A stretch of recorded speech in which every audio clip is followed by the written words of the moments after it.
Salut les Marc et salut les Smart, salut peuple le catch-up, bienvenue dans votre podcast qui transpire le catch, qui le soigne, qui le dégouline, mais qui le transpire, mais c'est sans arrêt ici, quoi, de toute façon, ça dégouline sur les murs, c'est crade d'ailleurs, hein, il va falloir faire quelque chose pour ça. Chaque semaine, nous analysons, nous décortiquons, nous encensons et parfois nous démolissons les shows de la WWE. Aujourd'hui, on se retrouve pour le Monday Night Raw 1436 du 30 novembre 2020. Je suis votre dinosaure, que dis-je, je suis votre Luchasaurus des podcasts, je suis votre tonton Chris, et pour m'accompagner, pour analyser, pour décortiquer ce Monday Night Raw du 30 novembre 2020, je l'ai déjà dit mais je le répète, rien de tel que mon tag team partner de Monday Night Raw depuis pas mal de temps maintenant, mon bon papy, j'ai envie de te dire, where are you? Bonjour les petits enfants, bonjour tonton, I'm here in the maison de retraite, as d'habitude, hein. As usual. As usual, bah, bien sûr, Ah là, tu raison, ça suinte de partout le catch là, oui, j'ai des gouttes qui tombent du plafond. Bah ouais, tu vois, moi, ça me glissait tellement des doigts, là, tu vois, mes notes et tout, quoi, que j'arrivais même plus à en faire mon intro, quoi, tellement ça transpire le catch à catch-up, quoi. Donc, le peuple de catch-up, bah écoute, va être ravi de nous retrouver pour vous commenter, vous revivez ce Monday Night Raw. Un Monday Night Raw qui commence le booking de TLC, hein, on est d'accord, mon papy, hein, on est lancé sur TLC dorénavant, hein, c'est le prochain pay-per-view de la WWE. Dans 2 semaines, je crois, déjà. Ouais, c'est vrai que c'est déjà dans 2 semaines, ouais. Ouais, c'est vrai que ça avance, mine de rien, quoi. Et on va démarrer le show, bah, rien de tel qu'avec un Moment of Bliss. Donc, vous connaissez un peu comment ça se passe avec Alexa. Elle a rejoint le Fiend. Voilà, c'est un couple un peu démoniaque.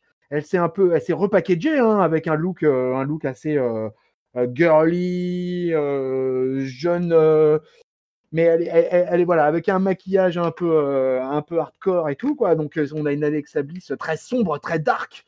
Et elle est sur le ring et elle accueille rien de tel que la vipère, puisqu'elle accueille Randy Orton, qui est donc un peu dans le viseur, hein, on va dire, un papy, hein, du film, hein, dorénavant. Hein.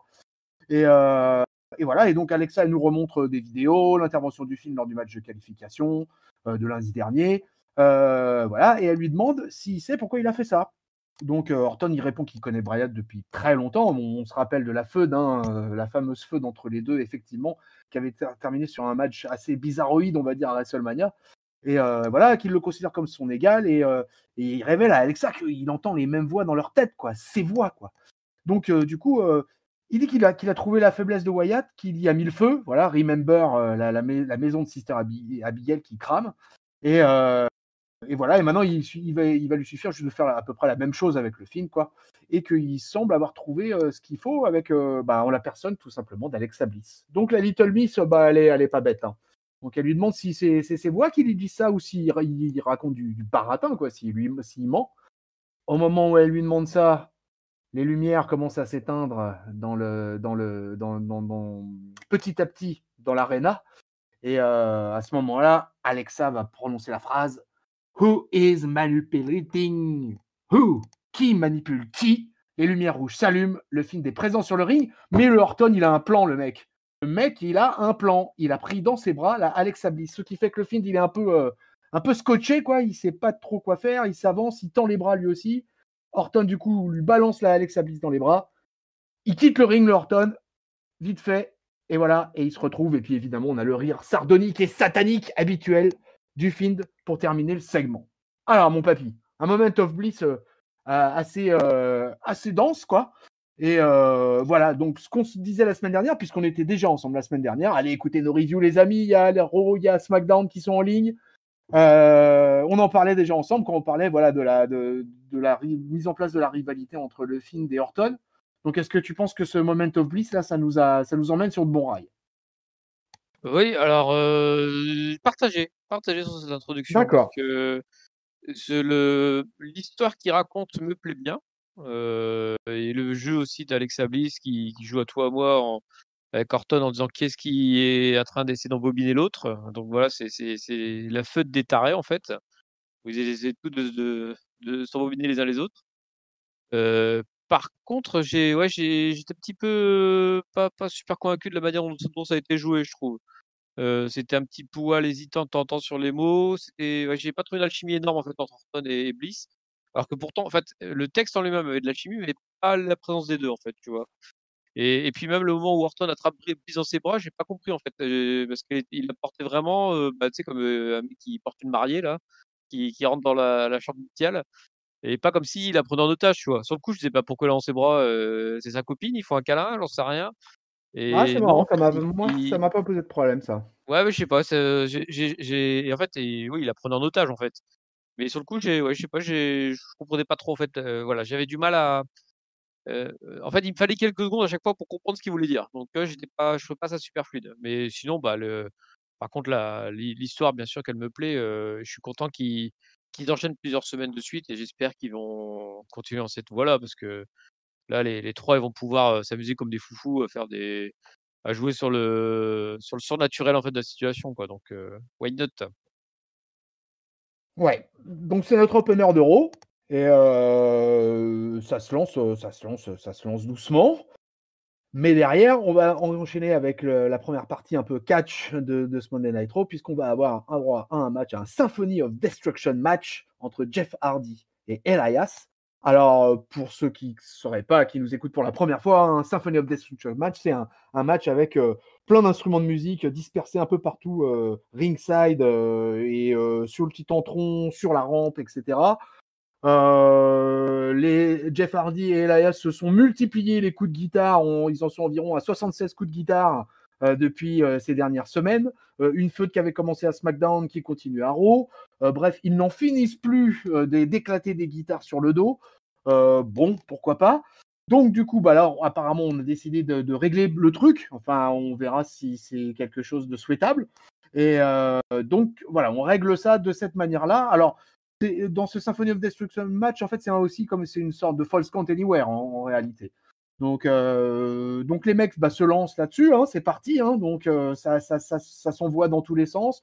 Ça se pète des violons, ça pète des guitares, ça pète des batteries, ça pète des violoncelles. Tu me dis, hein, papy, si j'en oublie, hein, ça pète des trompettes, ça pète des amplis.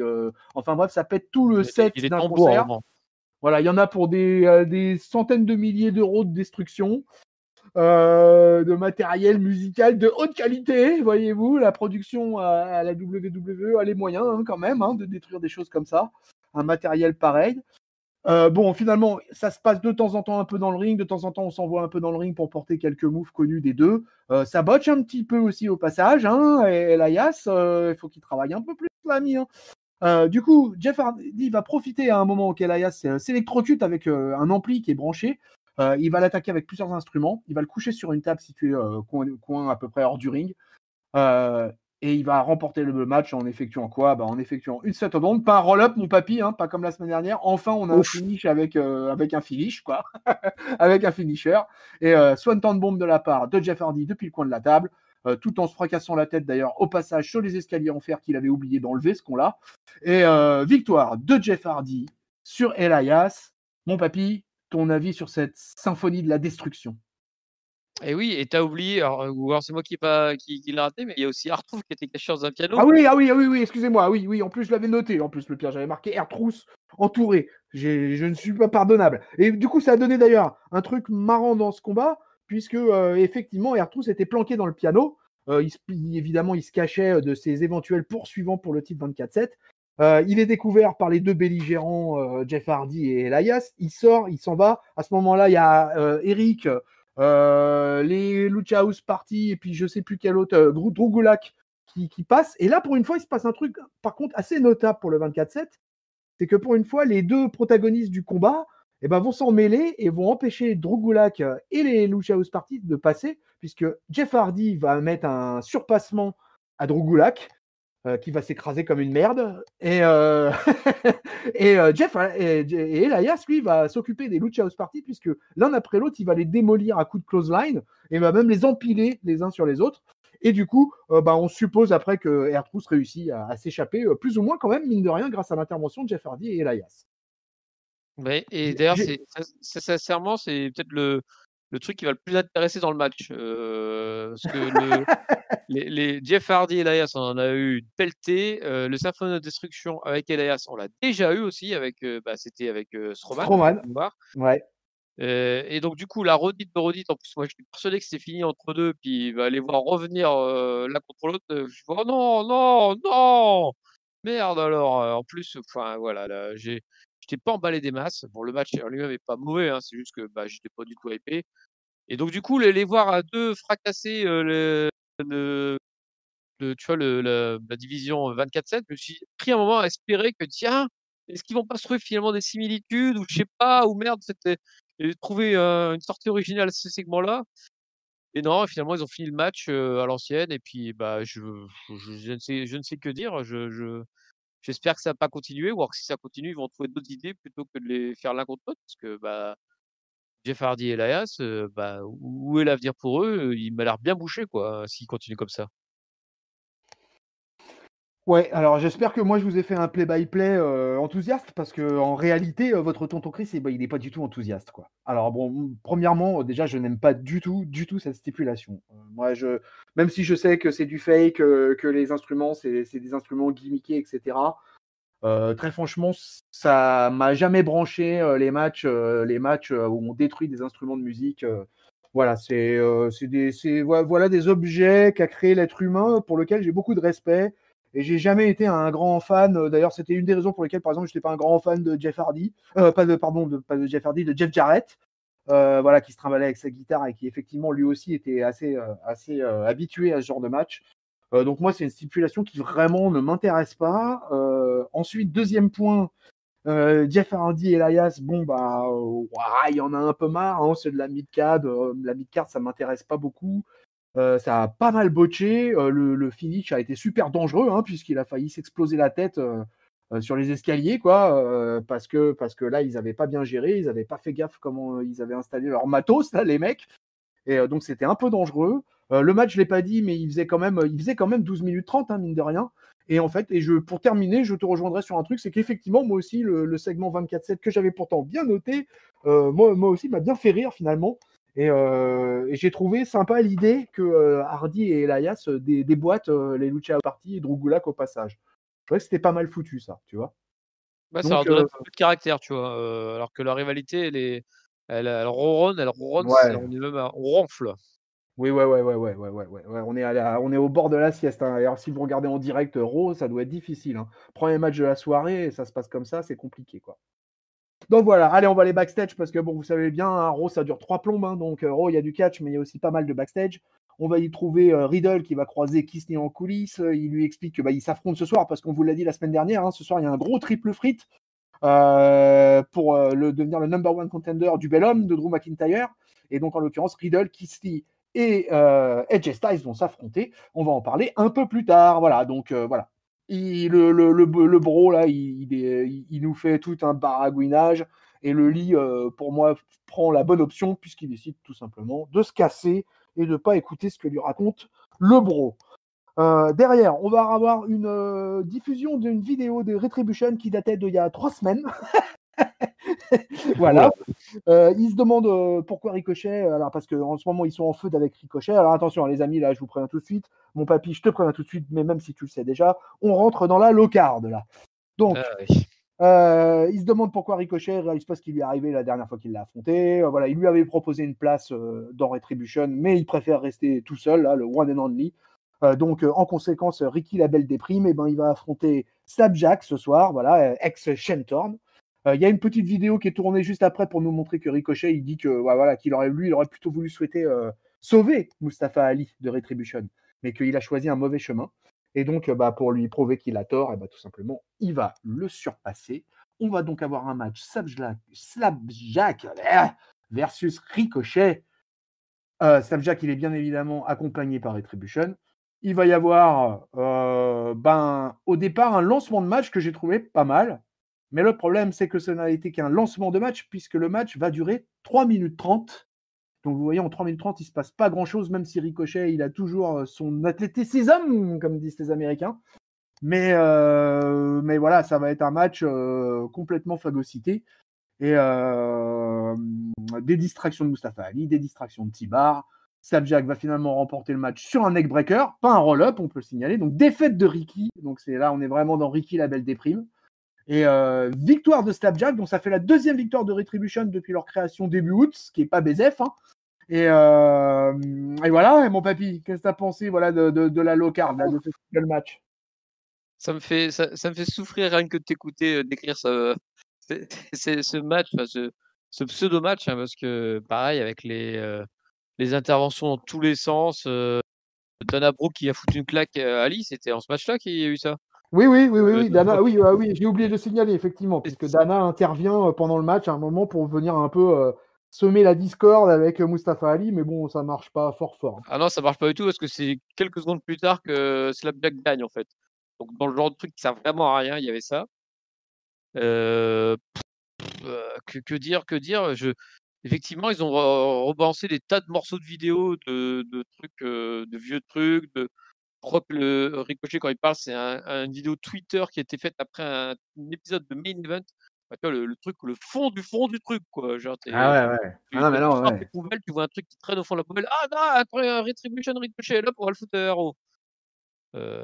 Ouais, c'est pas passionnant, pas passionnant du tout. Après, bah, je pense qu'ils ont peut-être besoin de compléter un peu ce rôle et du coup, ils ont sorti la low card. Il en faut, mais Retribution, ils ont tellement vendu le truc fort au début pour finalement le balancer en low card que, bah, en fait, si ça avait été de la low card classique, tu vois, je le pardonnerais. Là, vu que c'est de la low card qu'on nous a vendu du rêve à un moment, bah, j'ai plus de mal à l'accepter, quoi. Ah, je peux comprendre, et je pense que tu dois pas être le seul à être déçu par ça.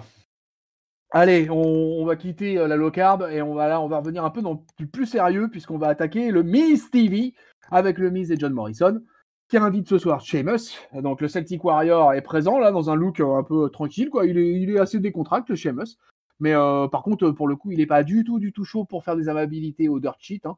Et il est plutôt là pour que ça se termine vite. Donc évidemment Miz va le questionner. Alors sur tout ce qui concerne son amitié avec Drew McIntyre, avec l'histoire de la Claymore, l'épée qu'il lui a offert, le kilt.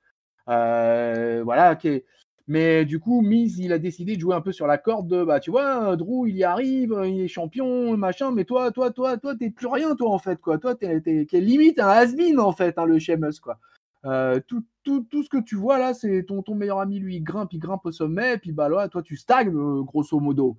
Je crois même qu'à un moment, enfin, à la fin, il va même lui dire, mais en fait, la carrière de Sheamus, c'est devenu une plaisanterie, quoi. C'est devenu, c'est un joke, voilà, quoi. Donc vraiment, le Miz va charger, pendant tout le Miz TV, va charger grave la mule sur le Sheamus, avec quelques interactions avec le Morrison, etc. Et le Sheamus qui est quand même, là, tu vas me dire ce que t'en penses, papy, mais pour moi, le Sheamus est quand même complètement dans un face turn en ce moment, quoi. Et le Miz va essayer de lui énerver quoi, en disant que ça doit pas être simple d'être la roue de secours de son meilleur ami, quoi. Voilà, que lui, il a plus touché le titre depuis 5 ans. Donc là, Sheamus, il commence quand même à devenir un petit peu vénère, quand même, tu vois, le sang lui monte un peu aux pommettes. Et il dit au Miz qu'il va falloir qu'il arrête de run his mouth, quoi. Et qu'il va falloir qu'il utilise ses mains. Et il va joindre la parole au geste. Et ça, c'est ce qu'on aime dans le catch, puisqu'il va cogner le Miz et il va le faire sortir du ring. Morrison, il va intervenir, mais pour réussir à sauver le Miz quoi, en remontant sur le ring et de frapper Sheamus avec sa mallette. Alors ça, moi, je dirai un mot là-dessus après. Mais voilà. Et du coup, bah, les Miz et Morrison, ils repartent assez satisfaits. Mon bon papy, on a le Sheamus, on a le Drew McIntyre en filigrane et on a le détenteur de la Money in the Bank. Alors, qu'est-ce que tu penses de tout ça? C'est alors sur le fait, effectivement, le Sheamus, alors on le verra tout au long de la soirée parce que c'est un peu le fil rouge de la soirée, Sheamus, j'ai trouvé, et sa relation avec Drew McIntyre, où en fait, manifestement, il est en train de faire un face turn, enfin en tout cas c'est ce qu'il nous raconte, et t'as l'impression que personne ne le croit en fait. C'est-à-dire que tout le monde dit putain, mais vas-y, pète lui sa gueule à Drew McIntyre, allez, arrête d'être gentil, toi, t'es méchant Sheamus, pète des gueules. Alors c'est marrant parce qu'en plus il dit qu'il y a pas eu de titre depuis 5 ans, mais il y a bien eu des titres tag team entre temps, Sheamus avec Ah, mais il Cesaro. parle du titre de champion du monde. Il parle du titre de Ah oui champion d'accord, du monde, OK, je pense. OK. Je pense, hein. Donc effectivement ça remonte à loin parce que la dernière fois je crois que c'est quand il y avait le cachet contre, Bryan peut-être? Money in the Bank ou contre Reigns, je sais plus, enfin bref. Ah, je sais Effectivement plus. ça remonte. Fact-checking, Voilà, peuple de catcheur. fact checker.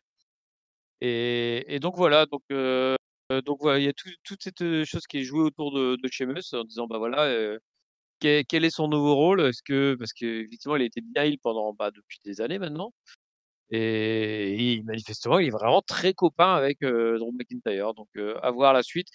Miz et Morrison, bon là, je l'ai trouvé un peu moins, chiant que d'habitude. J'ai beaucoup de mal avec Miz et Morrison, en fait, depuis quelque temps. Ils ont tellement été tournés en ridicule que, bah, j'arrive plus vraiment à accrocher à eux, en fait. C'est comme si demain tu foutais Retribution en main event, bah, j'aurais du mal à y croire. Bah, là, c'est un peu ça avec Miz et Morrison. Ils se font latter à peu près par tout le monde et souvent en 2 contre 1 et donc là, bah, même s'il a la mallette Money in the Bank, bah, j'ai du mal à y croire. Alors surtout qu'en plus sa mallette Money in the Bank, elle a été maltraitée pendant 6 mois. Ça, j'ai encore un peu de mal à accrocher à eux. Alors après, c'est moi pas mauvais, mais voilà, j'ai pas je m'emballe pas encore avec Miz et Morrison. J'attends de voir vraiment j'aimerais bien qu'ils fassent quelque chose de grand. Ouais, le segment était pas trop mal en lui-même. Moi non plus, j'ai pas été forcément emballé, mais en fait, moi, ce que j'ai aimé, c'est surtout la fin. C'est-à-dire que moi, j'ai aimé en fait que le ton qu'a utilisé le Miss pour déclarer à your career is becoming a joke. Et j'ai bien aimé la manière dont il lui a dit quoi. Et j'aime.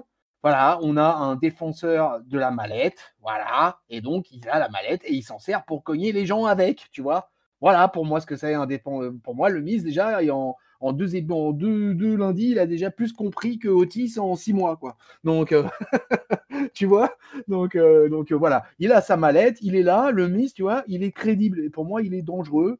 Voilà, là il se sert de Sheamus un peu pour approcher de près ou de loin, on le verra plus tard du Drew McIntyre, mais je trouve que ça dans l'idée c'est plutôt bien et donc ça m'a plu, donc j'ai bien aimé que ça se termine de cette manière là. Oui, il faudrait plus de segments où, le Miz soit un peu dominant quand même. Oui, Ça le ah, bah, rendrait un peu plus dangereux, quoi. ah oui, mais ça, rappelle-toi que on l'avait déjà signalé, je te l'avais dit aussi que moi, un des trucs qui me chagrinait avec le Miz, c'est qu'il gagnait pas assez de matchs Mmh. et qu'il était présenté trop faible. Il faisait que perdre, que perdre, que perdre, que perdre tout le temps et que moi, au bout d'un moment, je voulais qu'on lui redonne un petit peu de hype, quoi. Et il faut qu'il apparaisse encore plus dangereux qu'il ne l'est, quoi. Mais c'est un vicelard, le Miz, et Oui, il trouvera des solutions. j'ai totale confiance dans sa capacité de heal. Voilà, donc je suis pas inquiet avec le Miz. Ça va venir, ça va venir. Et puis on va y revenir au Miz. Vous inquiétez pas, le catch-up. On l'a pas encore complètement enterré dans cette soirée. Allez, on retourne backstage, papy. Sarah Schreiber, la présentatrice, elle est avec Nia Jax et Shayna Baszler. Voilà, elle se rejette la faute de leur défaite de la semaine dernière, bien évidemment, puisque c'est un couple dysfonctionnel, n'est-ce pas, Nia et Shayna. Mais bon, elles se sont promis que ce soir, elles vont pas perdre face à Lana et Asuka, puisqu'on a un tag team match qui s'enchaîne entre Asuka et Lana, Shayna Baszler et Nia Jax. Du déjà vu, hein, mon papy, il me semble bien. La semaine Un dernière. match totalement. Oh, merde, je sais même pas comment commencer. Parce que le match a duré quand même 9 minutes 20, hein, presque 10 minutes de Fou! match, quoi. Ouais, voilà, ouais. Fouh. Alors, je vais essayer de faire le play-by-play sans donner mon avis dans un premier temps. Match compliqué à regarder. Asuka va sauver sa partenaire d'un Kirifuda clutch grâce à un running kick. Elle va assommer Shayna qui va tomber sur une Lania inconsciente et qui va provoquer le tombé victorieux. Sérieux? Voilà. Papy, ton avis là-dessus? Bah, tu vois, je vais pas être, je sens que je vais être un peu plus indulgent que toi. Déjà, tu vois, je Oh le le sens à ton ton. salaud! Tu m'as rien dit, mais je le sens à ton ton que je vais que ton ton, toi, tu vas le ton de ton ton me fait penser qu'il va charcuter ce match de manière violente. Donc du coup, je C'est vais essayer de possible. mettre un peu de pommade avant. Et donc, que dire? Bah, en fait, c'était Ringside, je crois, qui avait évoqué ce sujet-là, il y a quelque temps. En fait, ils avancent comme dans leur histoire avec Lana. Bon, elle Ah est ce ça, il qu'elle avance. est, Ah ça. on peut avoir les pires craintes, tout ça, mais bah, il y a une certaine continuité là-dedans. On a eu Lana qui se faisait massacrer dans l'étable, on a eu Lana qui fait une victoire surprise et depuis on a Lana qui gagne des matchs et là, ça fait 2 semaines de suite que cette tag team Asuka Lana gagne contre Shayna, Nia Jax. Je pense que tôt ou tard, ça va nous mener sur, un match à la ceinture. Alors quelle Oh, ceinture? Je pense que dans l'immédiat, ça sera la ceinture tag team, mais moi je maintiens mon idée que je serais pas étonné qu'il y ait un four way un jour, autour de la ceinture, suprême, féminine.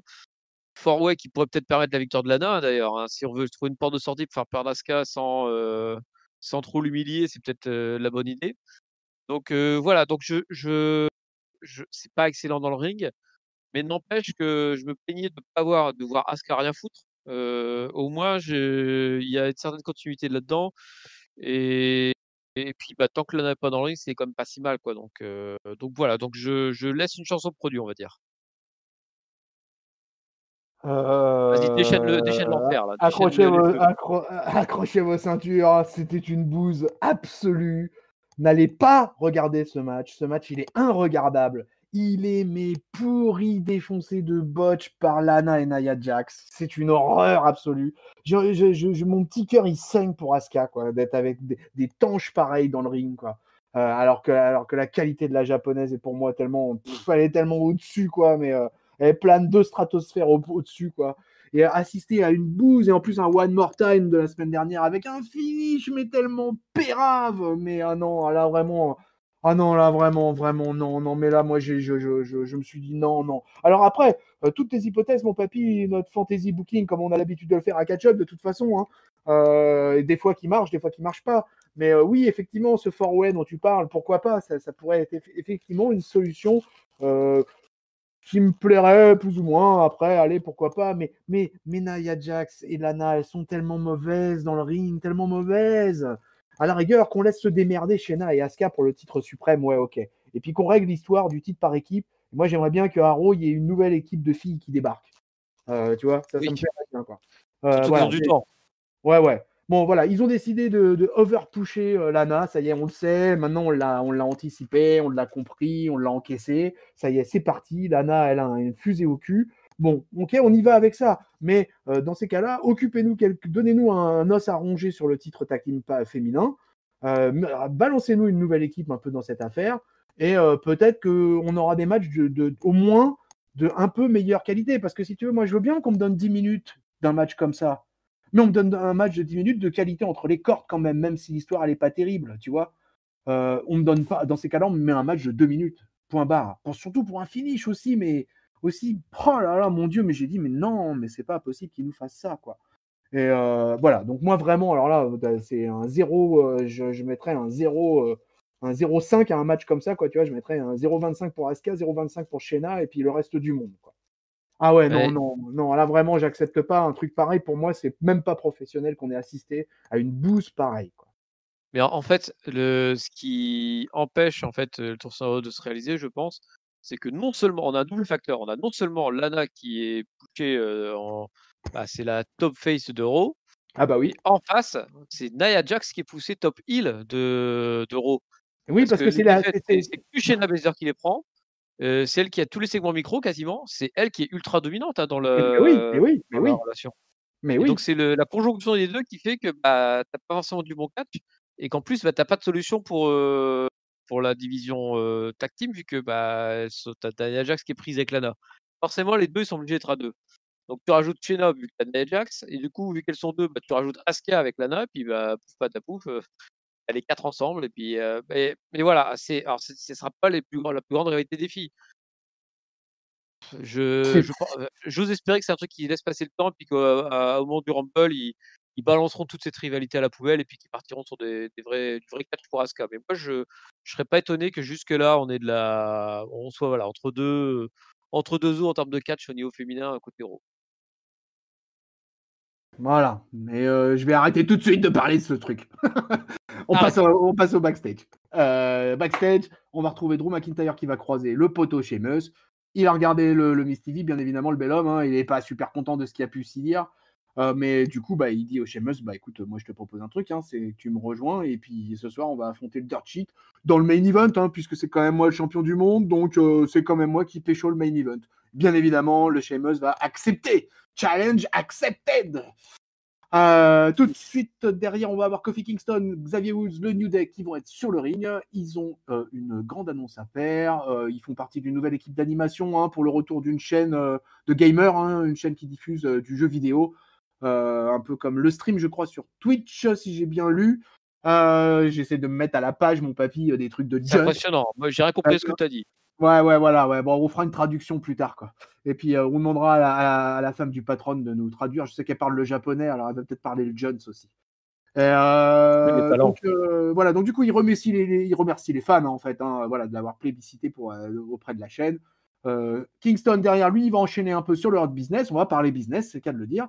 Il dit que bah voilà, hein, ça fait à 3 reprises ils ont battu les mecs du clan, hein, donc voilà, ils peuvent plus les considérer comme challengers, c'est terminé l'affaire, quoi. Et ça, du coup, bah MVP il est pas du tout content, c'est pas du tout son truc, quoi, parce que lui il fait son entrée avec Shelton Benjamin et Cédric Alexander. Il dit à Kingston qu'ils sont à égalité. Alors on aimerait bien savoir comment calcule, hein, notre ami MVP, hein, parce qu'ils ont perdu la semaine dernière, ils ont perdu il y a 2 semaines. Donc bon, voilà.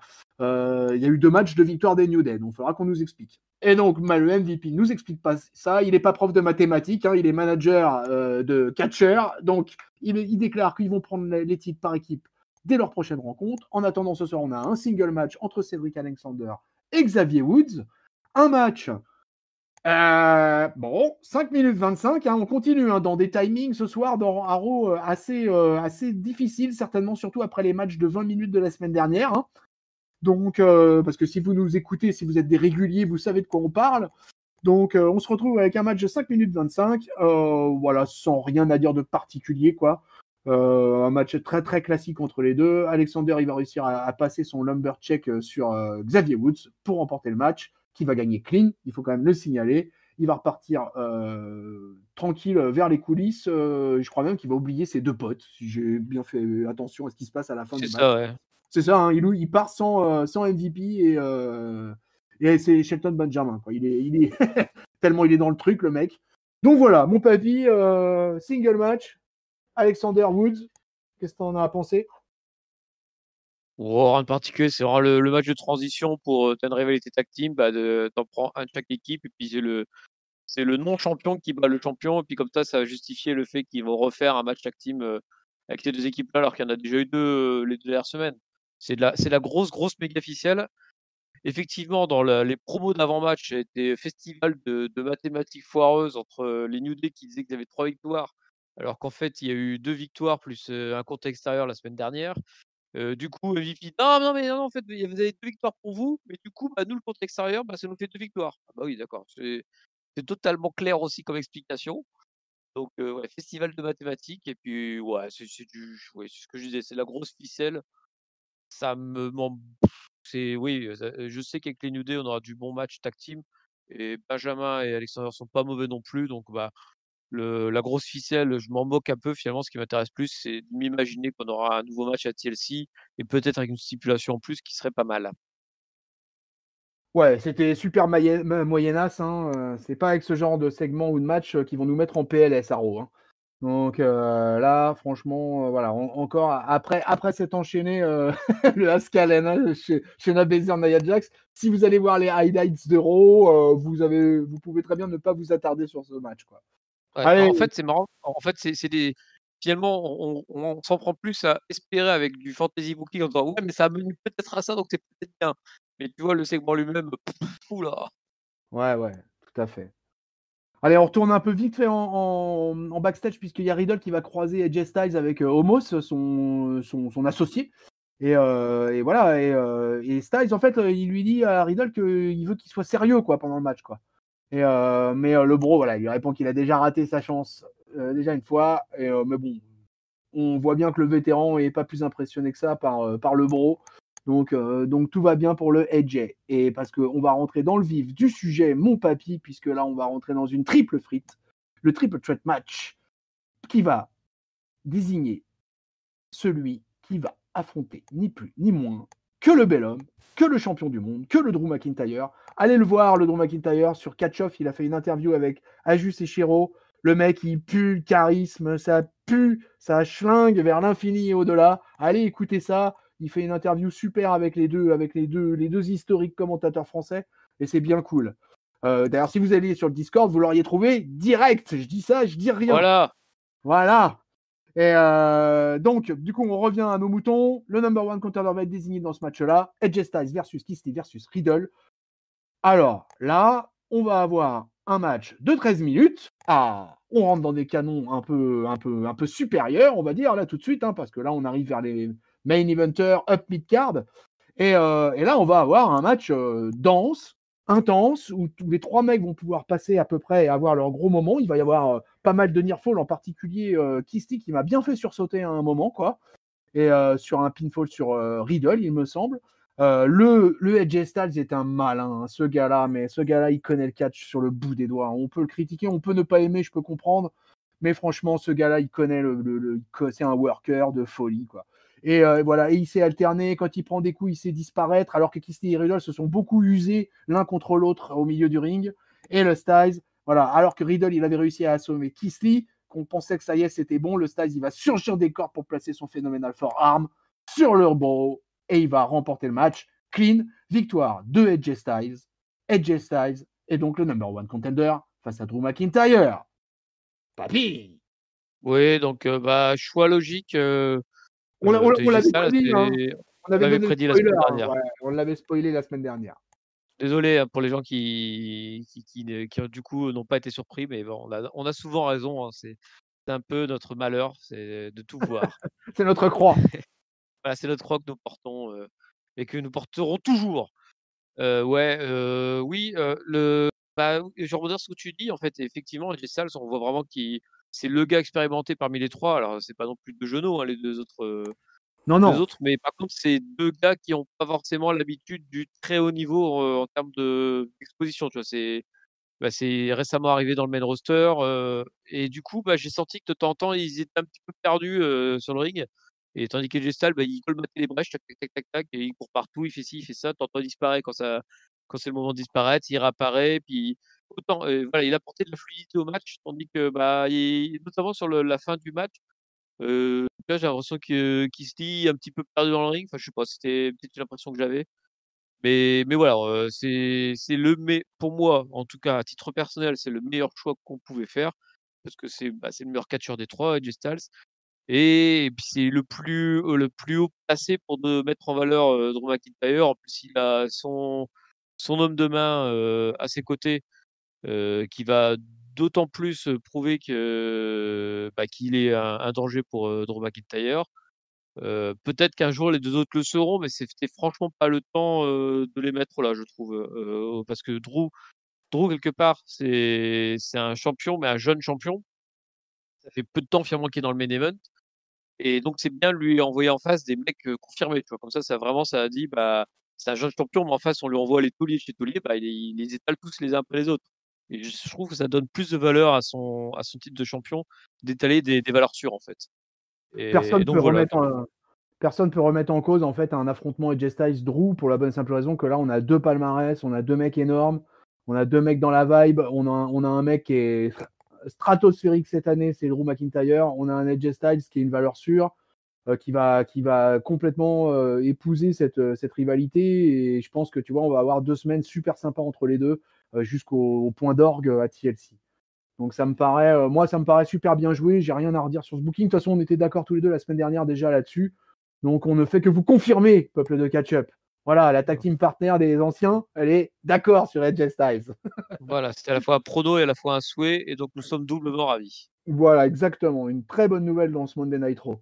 Allez, une moins bonne nouvelle, c'est qu'on va retourner dans le low card des filles.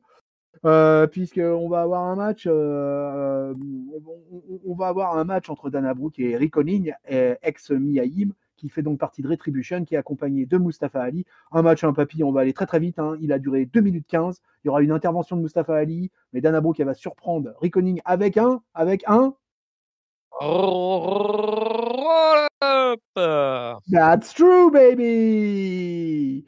Bon, bah voilà, hein, on verra que. Et on verra, il y aura un petit fait marquant quand même dans ce match. Un seul truc, c'est que à la fin, à la toute fin, le masque de l'adversaire, en fait, Dana Brooke, elle a cassé le masque de l'adversaire, elle a déchiré. Ah, j'ai te poser la question.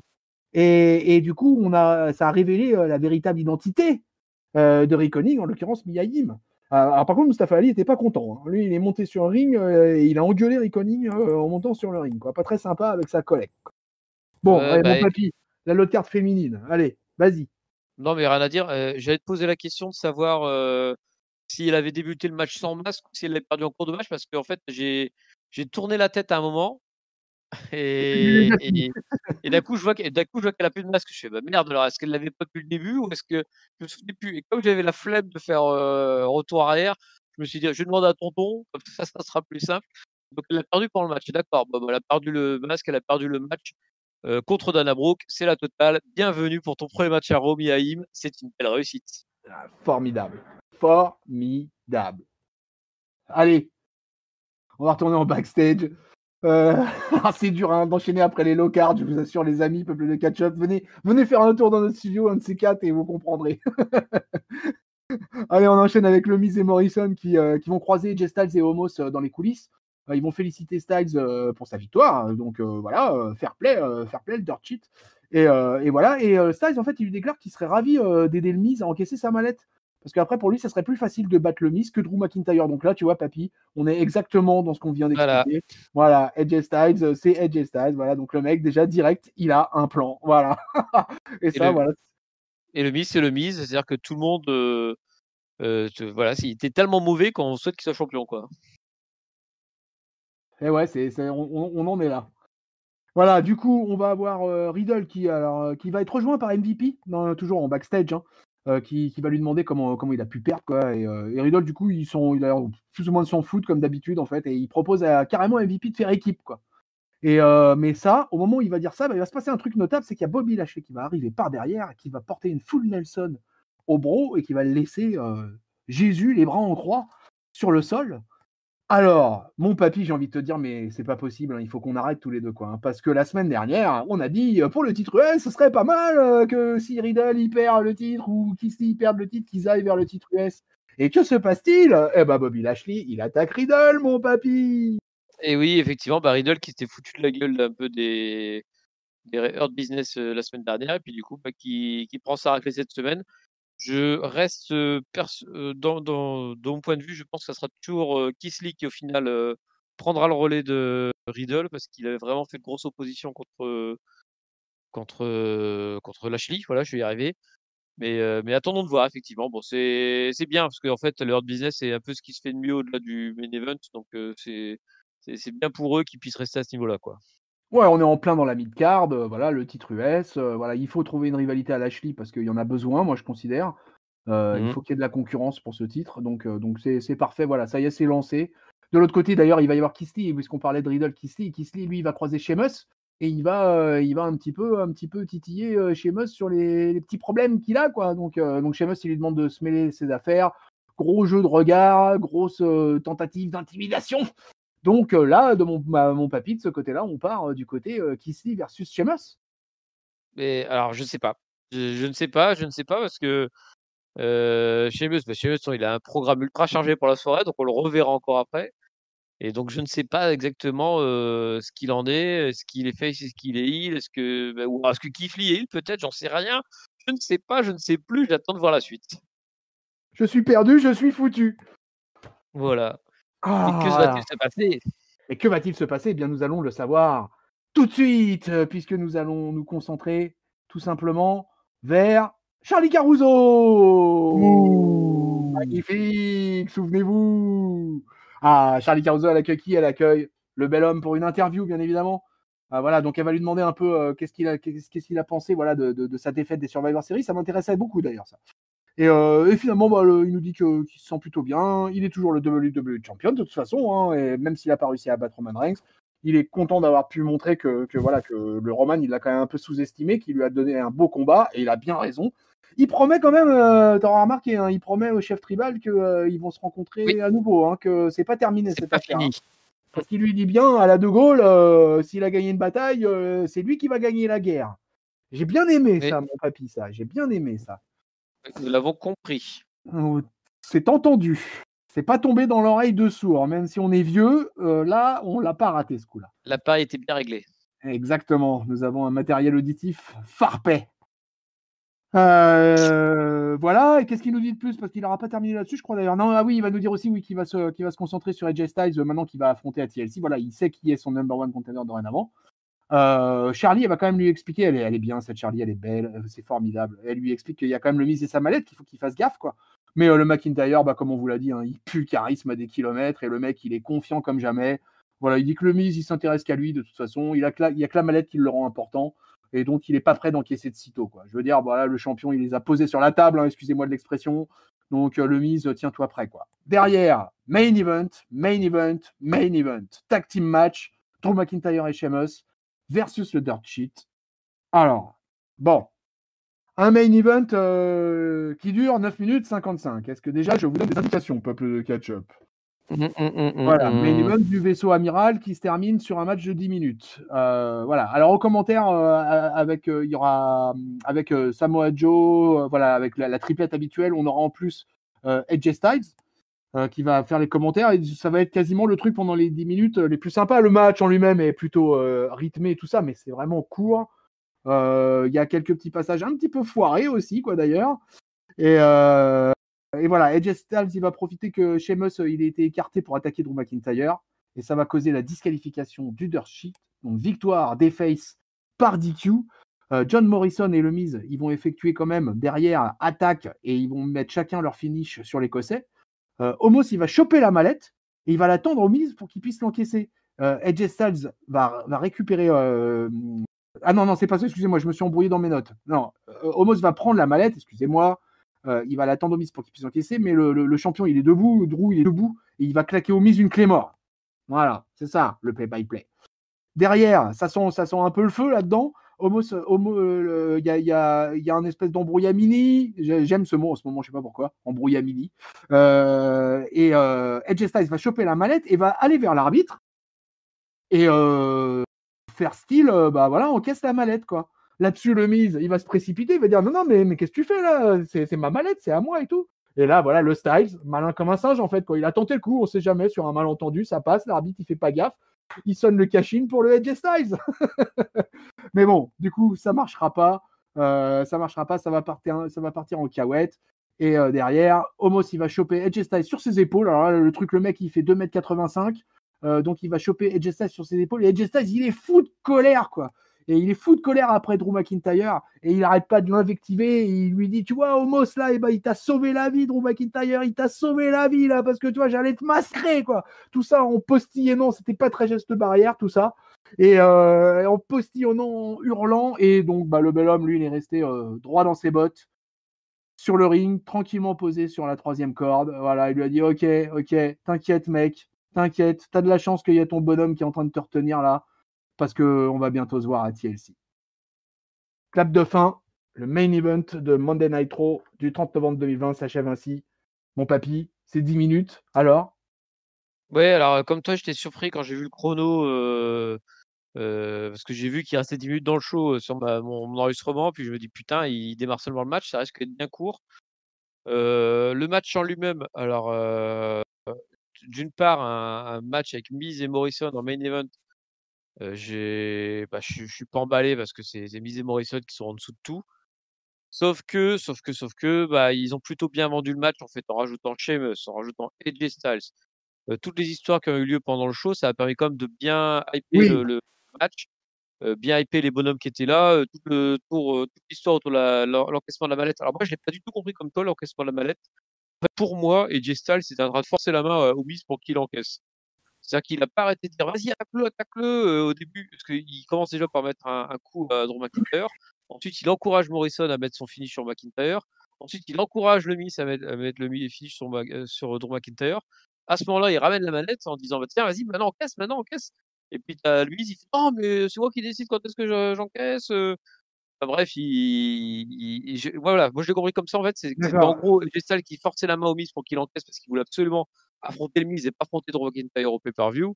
Et le Miz qui était pas chaud, puis au bout d'un moment il se rend compte quand même que Drew McIntyre est par terre, sauf qu'il il a mis tellement de temps à s'en rendre compte que entre temps il se prend une clé mort et du coup il rate son cash-in, enfin il le rate. La Ouais, cloche est jamais tombée. je, je pense que tu as raison parce que, en fait, c'est surtout sur la réaction. En fait, le truc qui m'a trompé au départ, c'est la réaction du Miz. C'est quand il est venu arracher la mallette sur le coup, moi j'ai eu un espèce de moment de doute. Je me suis dit, mais en fait, le AJ Styles, il est pas en train d'essayer de le blouser là. Et puis je me suis dit, oh, bon, le AJ Styles, il en est pas à ça près. Il a déjà fait des trucs de filouterie un peu plus cradingues que ça. Donc sur le coup, ça m'a un peu. Mais maintenant, en t'écoutant, oui, effectivement, ça me paraît plus crédible comme ça, quoi. Ouais, effectivement, il aurait pu essayer de l'encaisser pour lui, mais vraiment sur le body language de DJ Styles, j'avais vraiment l'impression qu'il forçait la main au Miz, en fait, et il tirait le bras du Miz en disant: «Vas-y, encaisse, vas-y!» Et puis voilà, quoi, donc mais bon, voilà, et puis au final, voilà, donc tout ça pour dire que, bah, ce match-là qui m'emballait pas, sur le papier, bah, au final, l'histoire racontée a fait que, bah, alors le contenu du match est totalement annexe, hein, mais a fait que ça m'a, je m'y suis intéressé quand même. Un petite déception quand même pour Sheamus qui est très vite éliminé, j'ai trouvé, et puis qui n'apparaît pas du tout dans le segment final. Alors est-ce qu'ils vont se servir derrière pour rebondir en disant: «Bah, tu vois, tu as pas aidé Drew McIntyre, tu es pas un vrai ami», tout ça, comme ils essaient de le faire depuis quelques épisodes? J'attends de voir ça. Ouais, ouais, ouais, bon, on verra. Bah, écoute, ouais, ouais, de toute façon, globalement, c'est vrai que c'était pas mal toutes ces interventions. Il y avait pas mal c'était un match finalement blindé d'overbooking, mais c'était plutôt de bonne aloi. Ça lançait bien de toute façon, la rivalité chez Drew, et AJ Styles. Donc c'était plutôt fun. Donc écoute, ouais, ouais, ouais, ouais, ouais, ouais, allons-y, allons-y. Après, AJ Styles, je me demande comment il va jouer son affaire là, tu vois, sur les 2 prochains lundis qu'il va y avoir. Quelle va être sa stratégie? On peut se demander là, tu vois quoi, sur les 2 prochains lundis avant TLC. Qu'est-ce qui Et pourrait puis, lui permettre d'affaiblir le plus possible Drew d'ici TLC? bah, le choix de la stipulation, je pense déjà ça pourrait jouer. Est-ce qu'il va pas influer là-dessus? Est-ce qu'il y a des stipulations qui seraient plus ou moins avantageuses pour lui? Sachant qu'il a un associé avec lui, quoi. Donc à voir s'il va pas essayer de jouer là-dessus et construire et choisir la stipulation qui l'arrange le plus. Alors est-ce que ça sera carrément le TLC match? Je suis Ah pas bah sûr pour qu'ils en moi, fassent un. Ouais, ah mais il ouais. y en aura peut-être un pour Reigns aussi, en fait, et la question c'est est-ce qu'il sera pour Reigns ou est-ce qu'il sera pour McIntyre, le TLC match? Donc je ne sais pas. Ah ouais, ouais, pour Reigns, le TLC match, ouais, ouais, ouais, ouais, ouais. Ouais, je sais pas, là, je doute en fait, là, tu vois.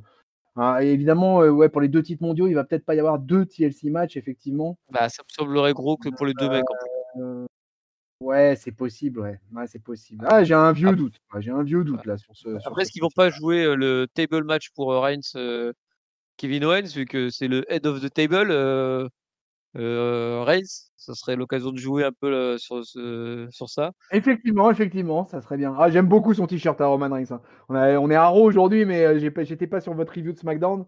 Mais j'aime beaucoup le t-shirt Head of the Table. Et j'ai adoré le segment final de SmackDown la semaine dernière.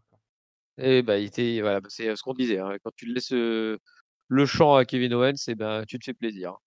Mais bon, voilà, Eh donc ouais. ouais, ouais, moi je pense en fait qu'il ça va se jouer tout autour de la stipulation, et mine de rien, si c'est une stipulation, où tu peux chercher le titre, sur une échelle, et ben, tu peux très bien, trouver des solutions pour faire penser une défaite de Drew McIntyre, mine de rien. Ah ouais, tu peux l'envisager, c'est possible, ouais, c'est possible, c'est possible. Bah, et de toute façon, on a encore pour quelques lundis à vous commenter ça pour DC TLC. Mais là, ce qui nous concerne dans ce Monday Night Raw, c'est ton top, c'est ton flop et c'est ta note, mon bon papy, et c'est maintenant. Ouais, et ben, alors mon top, je vais le donner, c'est bien parce que j'ai pu le définir au fur et à mesure de nos échanges. Donc mon top, ça sera, la construction pour la rivalité pour le titre mondial, qui est, comme tu l'as bien dit, ça a été légèrement overbooké parce qu'il y en a eu 2 partout, mais au moins ça donne, du contenu, et de la consistance à cette rivalité avec Sheamus, avec, AJ Styles qui construit sa victoire, et puis qui est encore leur main event, et le Miz et Morrison qui sont avec la manette autour, et puis voilà, ça là, c'est du gros, booking autour de Drew McIntyre, et je trouve ça plutôt bien, moi, de voir toute cette dynamique qui se fait. C'était bien dense, mais on en avait besoin, suite, bah, à la fin de la rivalité avec Orton, et puis, la mini rivalité avec Reigns.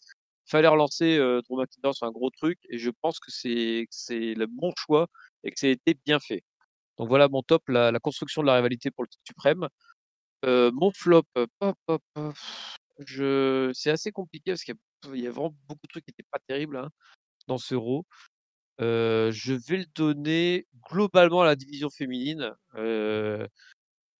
pour, comme je disais, je comprends ce qu'ils sont en train de faire, mais comme tu le disais, c'est pas bon.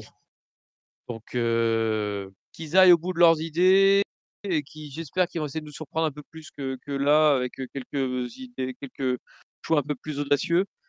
Mais en tout état de cause, la division féminine d'Euro est très faible en ce moment, avec une championne qui n'est pas montrée forte, malheureusement en plus, vu qu'elle est éclipsée par Lana. Donc voilà, donc la division féminine, elle a besoin de se construire un peu et c'est pas Mia Yim contre Dana Brooke qui va nous aider à avoir des espoirs en fait. Donc voilà, mon flop à la division féminine. Et ma note, je vais mettre une note légèrement en dessous de la moyenne du coup, parce qu'il y a quand même beaucoup de matchs qui n'étaient pas terribles. Et en plus, le main event était court. Donc je vais mettre un 2,25. Après, voilà, la construction, l'histoire du main event me plaît beaucoup. Donc elle sauve un peu le reste de l'émission. Ok. Eh bien, moi, écoute, je vais mettre une mention spéciale au costard du Miz dans le Miz TV, parce que ça m'a fait beaucoup rire. Mon flop, je vais le donner sans surprise de toute façon au tag team match féminin. Je m'en excuse d'avance auprès d'Asuka, hein, vraiment, mais vraiment, pour moi, c'est vraiment une catastrophe totale. Donc, ça ne pouvait être qu'inévitablement mon flop. Et mon top, eh ben, écoute, on va verser dans l'autosatisfaction catch-upesque de la tag team des anciens, parce que comme toi, voilà quoi, le main event avec tout ce qui se passe autour du titre de champion du monde, avec tout ce qu'on avait expliqué la semaine dernière et qui se vérifie aujourd'hui. Et ben voilà, on est parti là sur les rails d'un AJ Styles versus Drew. J'en suis complètement satisfait. Ça me paraît complètement pas déconnant. Et c'est vraiment, voilà, vraiment une bonne surprise dans ce Monday Night Raw qui, au-delà de ça, moi j'ai trouvé a été très mauvais. En fait, beaucoup de low card, beaucoup de segments backstage, des matchs de catch. Le match le plus long a duré 13 minutes. La semaine dernière, on avait mis, je crois, un 2,75 moi, et je crois que tu avais mis un 2,5 ou un 3, je ne me souviens plus. Je sais Euh, même plus, ouais. je crois que tu avais mis un 3 et moi un 2,75. C'est Et possible. oui, c'est ça. Ah, et du coup, tu vois, là, moi, franchement, à part l'opener avec Alexa Bliss, parce que j'ai plutôt été client de ce qu'ils ont fait avec Randy Orton, le Symphony of Destruction, après la low card avec Ricky, la belle déprime, tout ça. Non, mais non, le single match Alexander Woods, tout ça. Voilà, il y a eu le triple threat match dans ce Raw et il y a eu le main event. Voilà. Et c'est vachement léger, parce que le main Ah bah event, sur 3 heures, le main event dure 3 minutes, dure 10 minutes et le triple threat dure que 13 minutes, quoi. C'est pas non plus fou, quoi. Tu vois. Alors que la semaine dernière, on nous balance un match à 20-22 minutes, quoi. Donc je dis non, là, pourquoi le triple threat finalement a eu un traitement aussi faible? Là, j'ai du mal à me l'expliquer, quoi. surtout pour foutre la low-card partout. Hein. Ouais, et en plus, alors que ça a été annoncé avec pertes et fracas la semaine dernière par-dessus le marché, puisque ce match nous a été présenté comme la 8e merveille du monde, quoi, tu vois. Donc, au final, ça a fait pchit, comme disait l'autre. Et moi, je vais mettre qu'un 2 à ce Raw. D'accord. Voilà. Ah, On garde notre écart de 0,25. Qu'est-ce que je déteste faire des reviews où je donne des mauvaises notes, quoi. J'aime tant la positive attitude. Ah là là là là là là. The power of positivity. La power of love.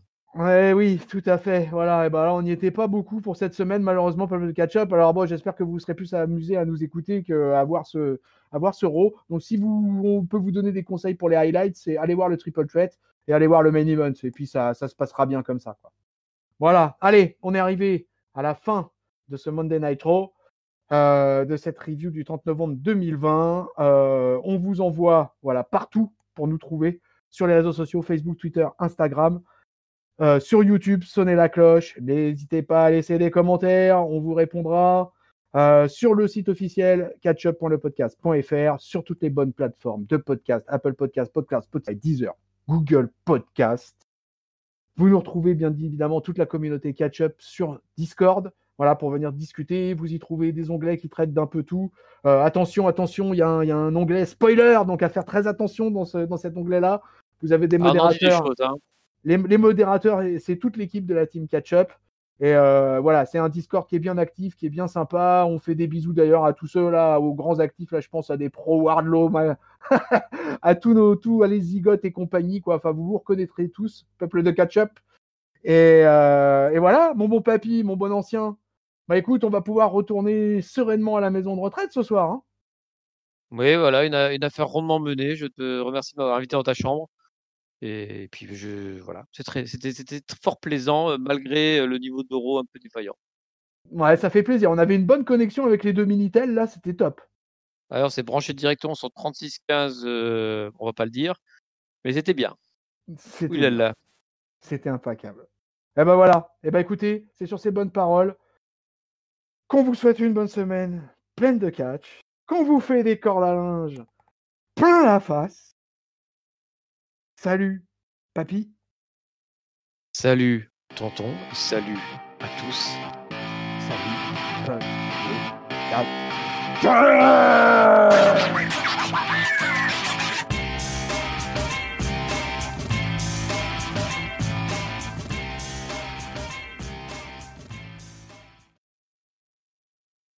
Oh, il a une voix différente celui-là. Ah ouais, il est now recording. Non, il est enthousiaste.